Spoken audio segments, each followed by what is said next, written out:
Ngithanda kubingelela wonke umuntu lophumelele ukuthi asememweni la kwa-Chief Msogwaba.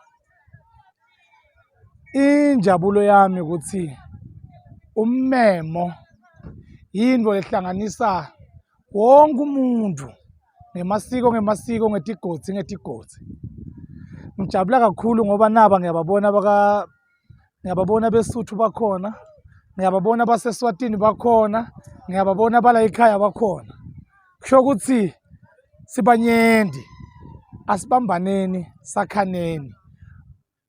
Ummemo ukuthi sibambane, sakhane, sifundzisane, silungisisane lapho sente amaphutha khona. Kodwa nangabe uyangibona nginyathela kabi noma ngabe ubona nginyathela la kungasiko khona, ngilapho khona kungidonsela eceleni khona ukhone ukungilungisisa, ngikwati kulungisa liphutha lami.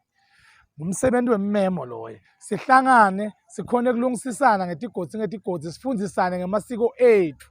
Ukuthi mina ngingubani, wakwabani, masiko ethu athini, ahamba njani. Nawe ungifundise nga-akho, kuze nami ngingakhoni ukuthi ngikwendele liphutha ngakusasa. Ngiyabonga.